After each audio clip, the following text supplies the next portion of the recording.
ಶ್ರೀ ಸಿದ್ಧಾರೂಢ ಕಥಾಮೃತ 3ನೇ ಅಧ್ಯಾಯ. ಶ್ರೀ ಗಣೇಶಾಯ ನಮಃ. ಶ್ರೀ ಸದ್ಗುರು ಸಿದ್ಧಾರೂಢಾಯ ನಮಃ. ಸಿದ್ಧ ಸದ್ಗುರುನಾಥ ತಾ ವೈರಾಗ್ಯ ಬಾಲದಿ ತೊಟ್ಟಿದ, ಬದ್ಧರಿಗೆ ಗುರು ಶೋಧ ಪಂಥದ ಕಷ್ಟಗಳನ್ನೇ ತೋರಿದ. ಮುಗ್ಧ ವಿಗ್ರಹಕ್ಕಿಂತ ಜ್ಞಾನಿಯ ಪೂಜೆಯೇ ಮಿಗಿಲೆನ್ನುತ್ತ ಬೋಧಿಸಿದ. ನಜ್ಞಾನಿ ಜನರಿಗೆ ಸಿದ್ಧ ಬಾಲನು ನಲಿಯುತ.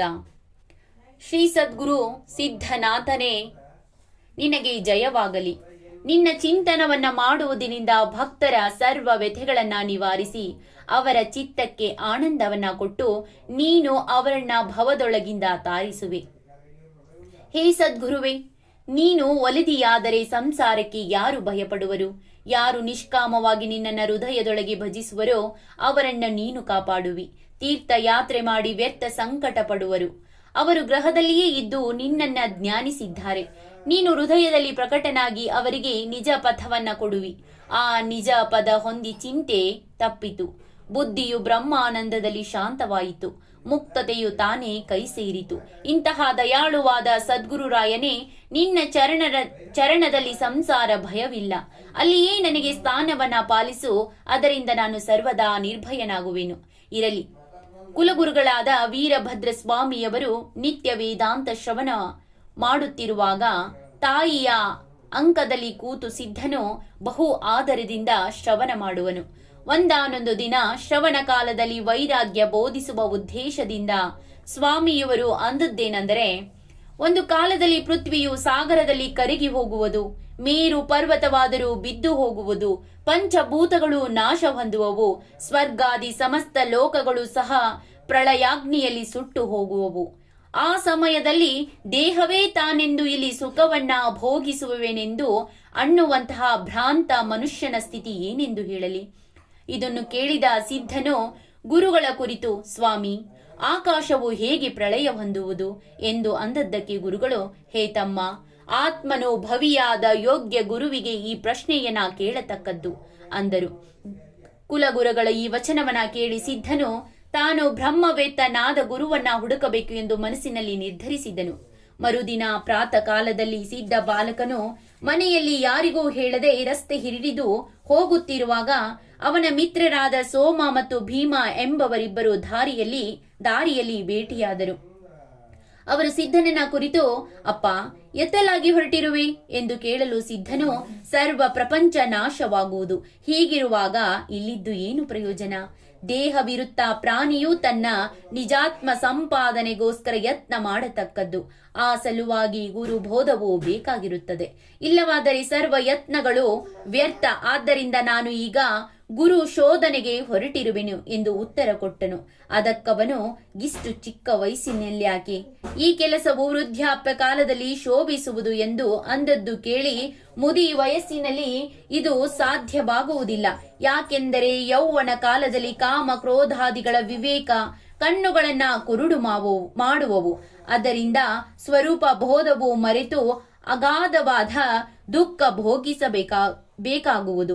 ಯೌವನದಲ್ಲಿ ಭೋಗಿಸಿದ ಭೋಗಗಳ ಸ್ಮೃತಿಯು ವೃದ್ಧಾಪ್ಯ ಕಾಲದಲ್ಲಿ ಉಳಿದು ಜೀವನು ರಾತ್ರಿ ಹಗಲು ಚಿಂತೆಯೊಳಗೆ ಮಗ್ನನಾಗಿದ್ದು ಆತನಿಗೆ ಸದ್ವಿಚಾರವು ಸರ್ವಥಾ ಹುಟ್ಟುವುದಿಲ್ಲ.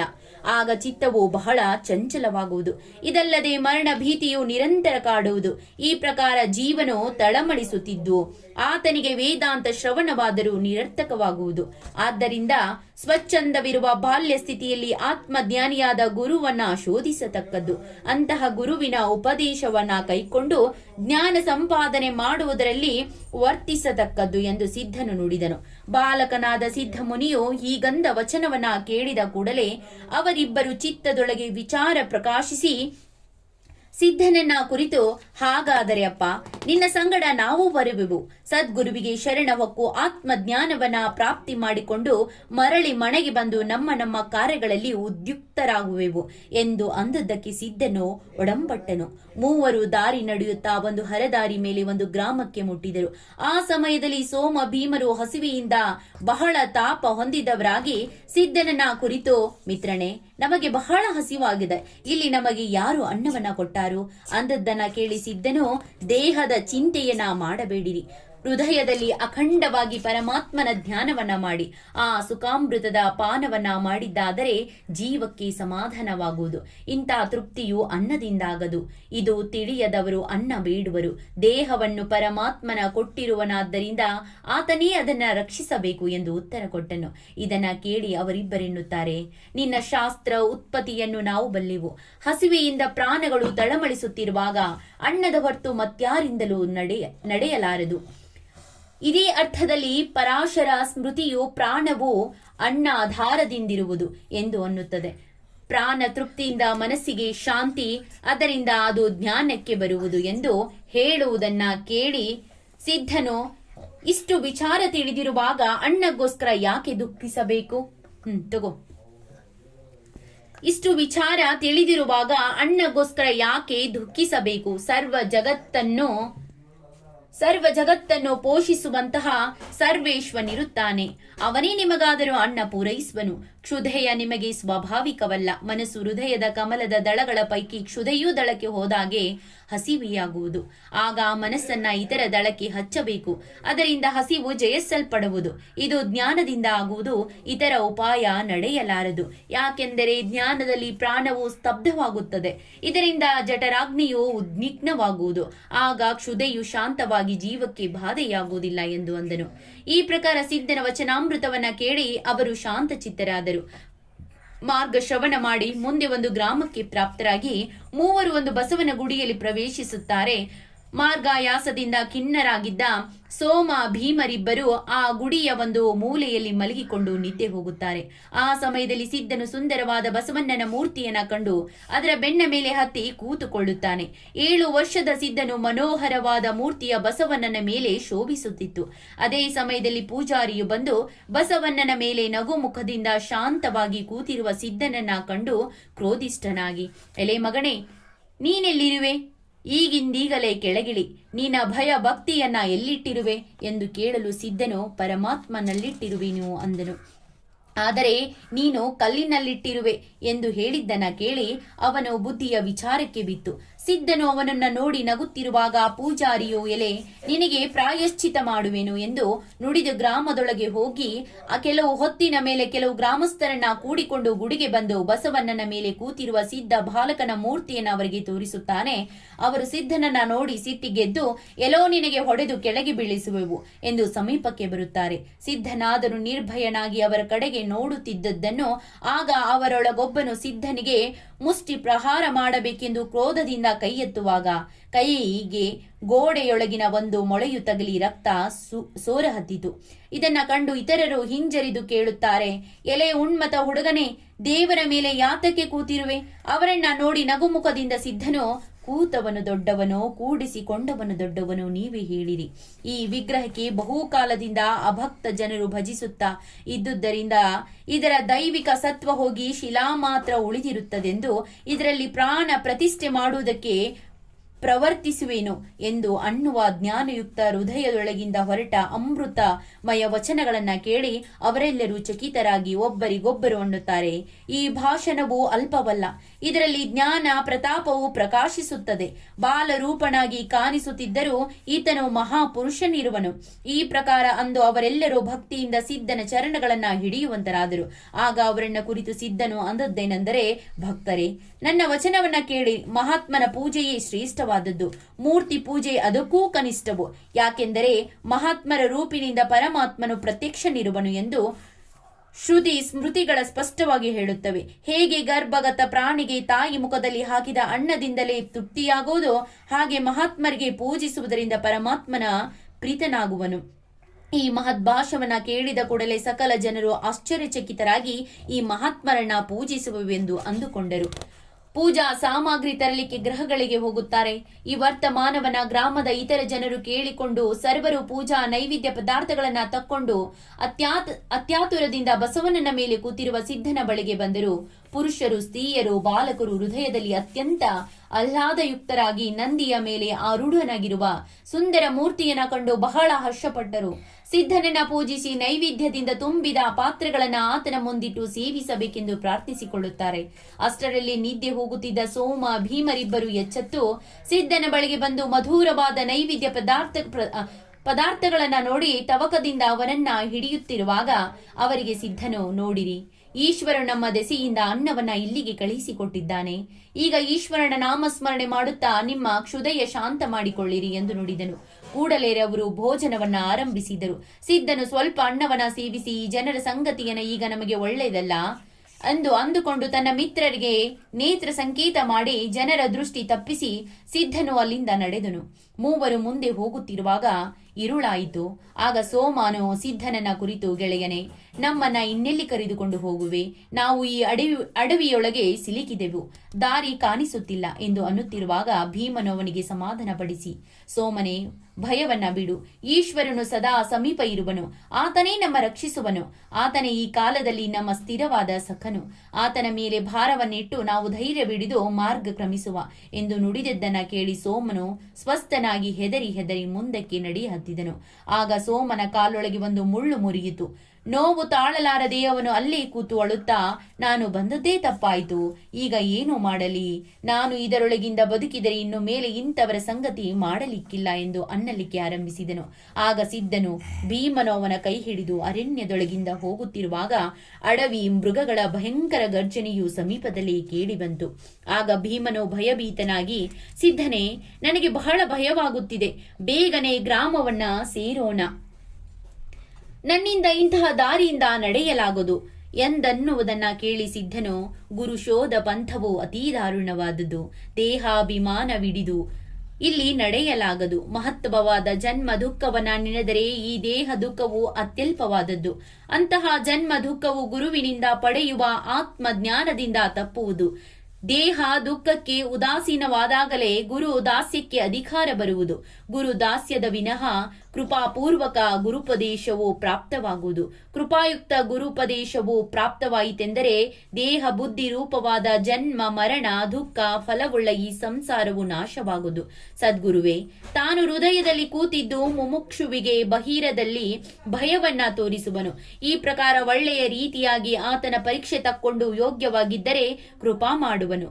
ಅಲ್ಪ ದುಃಖಕ್ಕೆ ಭಯಪಟ್ಟು ಶಾಶ್ವತ ಸುಖದ ಮಾರ್ಗವನ್ನ ತ್ಯಜಿಸಿದರೆ ಅಂತಹ ಹೇಡಿಯ ಮೇಲೆ ಕಲ್ಪಾಂತಕ್ಕಾದರೂ ಸದ್ಗುರುವು ಕೃಪೆ ಮಾಡನು ಎಂದು ನುಡಿದ ವಾಕ್ಯವನ್ನ ಕೇಳಿ ಅವರಿಬ್ಬರು, ಸಿದ್ಧ ಮುನಿಯೇ, ನಿನ್ನ ಭಾಷಣವನ್ನ ಕೇಳಿ ನಿನ್ನನ್ನು ಅನುಸರಿಸಲಿಕ್ಕೆ ನಮ್ಮ ಪ್ರೀತಿ ಇದೆ, ಆದರೆ ಗುರು ಪ್ರಾಪ್ತಿಯು ಸುಲಭವಾಗಿ ಮಾಡಿಕೊಡುವ ಸಾಧನ ಸಂಪತ್ತಿಯೂ ನಮ್ಮಲ್ಲಿ ಇಲ್ಲ. ನಿನ್ನಂತಹ ಮಹಾ ಪುರುಷರಿಗೇನೆ ಈ ಮಾರ್ಗವು ಯೋಗ್ಯವಾದದ್ದು, ನಮ್ಮಂತವರಿಗಲ್ಲ. ಈಗ ಮುಂದೆ ಹೋಗಲಿಕ್ಕೆ ಹೆದರುತ್ತೇವೆ, ಗ್ರಾಮಕ್ಕೆ ಹೋಗುವ ದಾರಿಯನ್ನ ತೋರಿಸು ಎಂದು ಹೇಳಿದರು. ಆಗ ಸಿದ್ಧನು ಎಡ ದಿಕ್ಕಿಗೆ ಒಂದು ಜ್ಯೋತಿಯನ್ನ ತೋರಿಸಿದನು. ಅದನ್ನು ಕಂಡು ಆನಂದ ಚಿತ್ತದಿಂದ ಭೀಮ ಸೋಮರು ಸಿದ್ಧನ ಬೆನ್ನು ಹತ್ತಿ ಆ ದೀಪ ಕಾಣಿಸುವ ಕಡೆಗೆ ಹೋದರು. ಆ ಗ್ರಾಮದಲ್ಲಿ ಪ್ರವೇಶಿಸಿ ಒಂದು ಹಾಳು ಬಿದ್ದ ದೇವಾಲಯದೊಳಗೆ ಹೋಗಿ ಬಹಳ ದಣಿದವರಾಗಿ ಮೂವರು ಮಲಗಿಕೊಂಡರು. ದೇವಾಲಯವು ಬಹಳ ಜೀರ್ಣ ಸ್ಥಿತಿಯಲ್ಲಿತ್ತು. ಮೇಲೆ ಮಳೆಯು ಅತಿಶಯವಾದದ್ದರಿಂದ ಅದರದೊಂದು ಭಾಗದ ಗೋಡೆಯು ಬಿತ್ತು. ಇದನ್ನು ಕಂಡು ಗಾಬರಿಯಾಗಿ ಅವರಿಬ್ಬರು, ನಮಗೆಂತ ದುರ್ದಶೆ ಪ್ರಾಪ್ತವಾಯಿತು, ಸಿದ್ಧನ ಸಂಘ ಹಿಡಿದಿದ್ದಕ್ಕೆ ಹೀಗಾಯಿತು, ನಾವು ಸಾಯುತ್ತೇವೋ ಉಳಿಯುತ್ತೇವೆ ತಿಳಿಯದು ಎಂದು ಅನ್ನುತ್ತಿರುವಾಗ ಸಿದ್ಧನು ಕೇಳಿ ಅವರಿಬ್ಬರನ್ನ ಕುರಿತು, ನಾವು ಸದ್ಗುರುವನ್ನ ಹುಡುಕಲಿಕ್ಕೆ ಹೊರಟಿರುತ್ತೇವೆ. ಈಗ ದೇಹವು ಚಿಂತೆಯ ಎಲ್ಲಿಂದ ಬಂತು? ನೀವು ಗ್ರಾಮದೊಳಗೆ ಹೋಗಬೇಕಂತ ಇಚ್ಛಿಸಿದಿರಿ, ಆದರೆ ಗ್ರಾಮದೊಳಗೆ ಬಂದರೂ ದುಃಖ ಹಾಗೆಯೇ ಇದೆ. ಲೋಕದಲ್ಲಿ ಇಷ್ಟಿತ ಯಾವುದೆಂದು ವಿಷಯ ಸಿಕ್ಕರೂ ದುಃಖವು ಮತ್ತು ಉಳಿಯುವುದು. ಯಾಕೆಂದರೆ ಒಂದು ಇಷ್ಟಿತ ವಿಷಯ ಪ್ರಾಪ್ತವಾದ ಕೂಡಲೇ ಮನಸ್ಸು ಅದನ್ನ ಬಿಟ್ಟು ಬೇರೊಂದನ್ನ ಇಚ್ಛಿಸುವುದು. ಆದ್ದರಿಂದ ಜಾನನಾದವನು ಹೇಗಾದರೂ ಉಪಾಯದಿಂದ ಮನಸ್ಸನ್ನೇ ನಿಗ್ರಹಿಸಬೇಕು ಎಂದು ನುಡಿದನು. ಅಷ್ಟರೊಳಗೆ ಮಳೆಯು ನಿಂತು ಹೋಯಿತು. ಆಗ ಭೀಮ ಸೋಮರಿಬ್ಬರಿಗೂ ಹಸಿವಾಯಿತು. ಈಗ ಸಿದ್ಧನು ಮಲಗಿಕೊಂಡಿರುವಾಗಲೇ ನಾವು ಭಿಕ್ಷೆಗೆ ಹೋಗೋಣ ಎಂದು ಅವರು ಒಬ್ಬರಿಗೊಬ್ಬರು ಅಂದುಕೊಂಡು ಇಬ್ಬರು ಗ್ರಾಮದೊಳಗೆ ಹೋದರು. ಒಬ್ಬ ಗೃಹಸ್ಥನ ಮನೆಗೆ ಹೋಗಿ ನಿಂತಾಕ್ಷಣ ಆತನ ಒಳಗಿನಿಂದ ಒಂದು ಇವರನ್ನ ನೋಡಿ, ಇವರು ಕಳ್ಳರಿರುವರು, ಮೊನ್ನೆ ನಮ್ಮ ಉತ್ತಮವಾದ ಎಮ್ಮೆಯನ್ನ ಇವರೇ ನಿಶ್ಚಯವಾಗಿ ಕಳುವು ಮಾಡಿದರು. ಈಗ ಕಳುವು ಮಾಡಲಿಕ್ಕೆ ಸಾಧುಗಳಂತೆ ಪುನಃ ಬಂದಿದ್ದಾರೆ ಎಂದು ಅಂದದ್ದನ್ನ ಕೇಳಿ ಇಬ್ಬರು ಒಡೆಯರೇ, ನಾವು ಕಳ್ಳರಲ್ಲ. ಈಗಲೇ ನಾವು ಈ ಗ್ರಾಮಕ್ಕೆ ಬಂದೆವು. ನಮಗೆ ಹಸಿವೆಯಾಗಿದೆ ಎಂದು ಭಿಕ್ಷೆ ಬೇಡಲಿಕ್ಕೆ ಬಂದಿರುತ್ತೇವೆ ಸ್ವಾಮಿ. ನಮ್ಮ ಮೇಲೆ ಕೃಪೆ ಮಾಡಬೇಕು ಎಂದು ದೀನ ಭಾವದಿಂದ ನುಡಿದರು. ಆ ಗೃಹಸ್ಥನು ಅಧಿಕ ಸಿಟ್ಟಿಗೆದ್ದು, ನಿಮಗೆ ಈಗಲೇ ಕಪಾಳ ಭಿಕ್ಷೆಯನ್ನ ಕೊಡುವೆನು, ನಿಲ್ಲಿರಿ ನಿಲ್ಲಿರಿ ಎಂದು ಅಂದದ್ದನ್ನ ಕೇಳಿ ಇಬ್ಬರು ಓಡಲಾರಂಭಿಸಿದರು. ದಾರಿಯಲ್ಲಿ ಗಸ್ತಿಯ ಸಿಪಾಯಿಯರು ಅವರನ್ನ ಹಿಡಿದು, ನೀವು ಯಾರು? ರಾತ್ರಿ ಹೊತ್ತಿನಲ್ಲಿ ಹೀಗೆ ಅಡ್ಡಾಡಬೇಡಿರಿ. ಆ ಹಾಳು ಗುಡಿಗೆ ಹೋಗಿ ರಾತ್ರಿ ಕಳೆದು ನಾಳೆ ಮುಂಜಾನೆ ಗ್ರಾಮ ಬಿಟ್ಟು ಹೋಗಿರಿ ಎಂದು ಹೇಳಿ ಅವರನ್ನ ತಿರುಗಿಸಿ ಬಿಟ್ಟರು. ಮನಸ್ಸಿನಲ್ಲಿ ಬಹು ದುಃಖಿತರಾಗಿ ಅದೇ ಗುಡಿಗೆ ಮರಳಿ ಬಂದು ನೋಡಿದರೆ ಸಿದ್ಧನು ಆನಂದದಿಂದ ಕೂತಿರುವುದನ್ನ ಕಂಡರು. ಇವರನ್ನ ಕಂಡು ಆತನು, ನೀವು ಈಶ್ವರನ ಮೇಲೆ ಭಾರ ಇಡದೆ ಭಿಕ್ಷೆ ದೆಸೆಯಿಂದ ಗ್ರಾಮದೊಳಗೆ ಹೋದಿರಿ. ನಾನಾದರೂ ಶಿವಜ್ಞಾನ ತತ್ಪರನಾಗಿ ಇಲ್ಲೇ ಕೂತಿರುವಾಗ ಅರ್ಚಕನು ಬಂದು ದೇವರಿಗೆ ನೈವೇದ್ಯ ತೋರಿಸಿ ಅನ್ನದ ಪಾತ್ರೆಯನ್ನ ನನ್ನ ಮುಂದಿಟ್ಟನು. ಆದರೆ ನೀವು ಬಹಳ ಹಸಿದಿರುವಿರಿ. ಊರೊಳಗೆ ಭಿಕ್ಷೆ ಸಿಗದೆ ನೀವು ಮರಳಿ ಬರುವಿರೆಂದು ನಾನು ತಿಳಿದು ನಿಮ್ಮ ಸಲುವಾಗಿ ಅನ್ನವನ್ನ ಇಟ್ಟಿರುತ್ತೇನೆ ಎಂದು ಅಂದದ್ದ ಕೇಳಿ ಅವರಿಬ್ಬರು ತ್ರಾಹಿ ತ್ರಾಹಿ, ದಯಾಳು ದೇವರನ್ನ ಮರೆತು ನಮ್ಮ ಜೀವತ್ವವು ವ್ಯರ್ಥ ಎಂದಂದುಕೊಂಡರು. ಅನಂತರ ಮೂವರು ಕೂತು ಆನಂದದಿಂದ ಭೋಜನ ಮಾಡಿ ಅಲ್ಲೇ ರಾತ್ರಿಯನ್ನ ಕಳೆದರು. ಮರುದಿನ ಮುಂಜಾನೆ ಎದ್ದು ಭೀಮ ಸೋಮರಿಬ್ಬರು ಸಿದ್ಧನನ್ನ ಕುರಿತು, ಹೇ ಸಿದ್ಧನಾಥನೇ, ನಾವು ಪಾಮರರಿದ್ದೇವೆ. ನಮಗೆ ಮನಸ್ಸಿನ ನಿರ್ಧಾರವು ನಿಲ್ಲದು. ದುರ್ಧರವಾದ ಗುರು ಶೋಧದ ಮಾರ್ಗದಲ್ಲಿ ನಾವು ನಡೆಯಲಾರೆವು. ನಮಗೆ ಹೊತ್ತಿಗೆ ಅನ್ನವನ್ನ ಪೂರೈಸುತ್ತಿದ್ದ ನಮ್ಮ ತಾಯಿ ತಂದೆಗಳ ಮನೆಯಲ್ಲಿ ನಮ್ಮನ್ನ ನೆನೆಯುವರು ಎಂದು ಬಹು ಕಾಕುಲತೆಯಿಂದ ನುಡಿಯುವುದನ್ನ ಕೇಳಿ ಸಿದ್ಧನು, ಈ ಪವಿತ್ರವಾದ ಗುರು ಮಾರ್ಗವನ್ನ ಹಿಡಿದರೂ ಬಹು ದುಃಖವನ್ನ ಸಹಿಸಬೇಕಾಗುವುದು. ದೇಹಾಭಿಮಾನಗಳಿಗೆ ಇದು ದೇಹಾಭಿಮಾನಗಳಿಗೆ ಇದು ದುರ್ಭರವಾದದ್ದು. ನಿಮಗಿಲ್ಲಿ ಅಧಿಕಾರವಿಲ್ಲ. ನೀವು ಈಗ ಮನೆಗೆ ಹೋಗಿ ಸುಖದಿಂದ ಸಂಸಾರದೊಳಿದ್ದು ಅಂತರದಲ್ಲಿ ವಿಶ್ವರನ್ನು ಪ್ರೇಮದಿಂದ ಭಜಿಸತಕ್ಕದ್ದು. ಆಮೇಲೆ ನೀವು ಅಧಿಕಾರಿಗಳಾಗುವಿರಿ ಎಂದು ನುಡಿದನು. ಈ ಪ್ರಕಾರ ಸಿದ್ಧಮುನಿಯು ಕೃಪಾವಚನವನ್ನ ಕೇಳಿ ಭೀಮ ಸೋಮರಿಬ್ಬರು ಸಿದ್ಧನಿಗೆ ನಮಿಸಿ ತಮ್ಮ ಗ್ರಾಮಕ್ಕೆ ಹೊರಟರು. ಸಿದ್ಧನಾಥನು ನಿಮ್ಮ ವೃತ್ತಿಯ ಗುರು ಸೇವೆಯಲ್ಲಿ ನಿರತವಾಗಿ ನಿಮ್ಮ ಇಚ್ಛಿತಾರ್ಥವನ್ನು ಸಫಲವಾಗಲಿ ಎಂದು ಆಶೀರ್ವಾದಿಸಿ ಅಲ್ಲಿಂದ ಗುರುಗಳನ್ನ ಶೋಧಿಸುವುದಕ್ಕೆ ಮುಂದಕ್ಕೆ ಹೊರಟನು. ಎಂಬಲ್ಲಿಗೆ ಶ್ರೀ ಸಿದ್ಧಾರೂಢ ಕಥಾಮೃತದೊಳ ಶ್ರವಣ ಮಾತ್ರದಿಂದ ಸಕಲ ಪಾಪಗಳನ್ನ ಭಸ್ಮ ಮಾಡುವಂತಹ ಈ 3ನೇ ಅಧ್ಯಾಯವನ್ನ ಶ್ರೀ ಸಿದ್ಧಾರೂಢ ಗುರುಗಳ ಚರಣಾರವಿಂದಗಳಲ್ಲಿ ಶಿವದಾಸನು ಅರ್ಪಿಸಿದರು. ಓಂ ಶ್ರೀ ಸದ್ಗುರು ಸಿದ್ಧಾರೂಢಾಯ ನಮಃ. ಓಂ ಶ್ರೀ ಸದ್ಗುರು ಸಿದ್ಧಾರೂಢಾಯ ನಮಃ. ಓಂ ಶ್ರೀ ಸದ್ಗುರು ಸಿದ್ಧಾರೂಢಾಯ ನಮಃ. ಓಂ ಶ್ರೀ ಸದ್ಗುರು ಸಿದ್ಧಾರೂಢಾಯ ನಮಃ. ಓಂ ಶ್ರೀ ಸದ್ಗುರು ಸಿದ್ಧಾರೂಢಾಯ ನಮಃ.